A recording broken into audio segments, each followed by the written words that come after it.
এই প্রজন্ম স্বাধীনতা দেখেনি। এই প্রজন্মের অনেকেই দেখেনি 90। তারপরও এই প্রজন্ম রক্তের টানে পূর্বসূরিদের পথে হাঁটতে এক বিন্দু দ্বিধাবোধ করেনি, যার ফলে আমরা দেখতে পেলাম ৩৬শে জুলাইয়ের মতো বিশাল গণ অভ্যুত্থান। যেই গণ অভ্যুত্থানে এই প্রজন্ম নিজের বুকের রক্ত ঢালতে বিন্দুমাত্র দ্বিধাবোধ করেনি, যাদের কারণে ১৭ বছরের একটি মাফিয়া সরকার দেশ থেকে পালিয়ে যেতে বাধ্য হয়।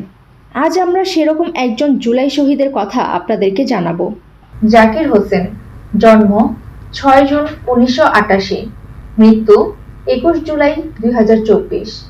শহীদ জাকির হোসেন গাজীপুর জেলার কাপাসিয়া উপজেলার ইউনিয়নের চরদুর্লভখা গ্রামের এক সাধারণ পরিবারের সন্তান।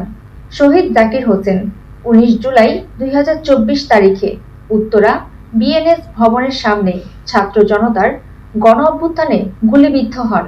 পরে ঢাকা মেডিকেল কলেজ হাসপাতালে চিকিৎসাধীন অবস্থায় মৃত্যুবরণ করেন। সুমাইয়া ফারাজি, দৈনিক আর নিউজ।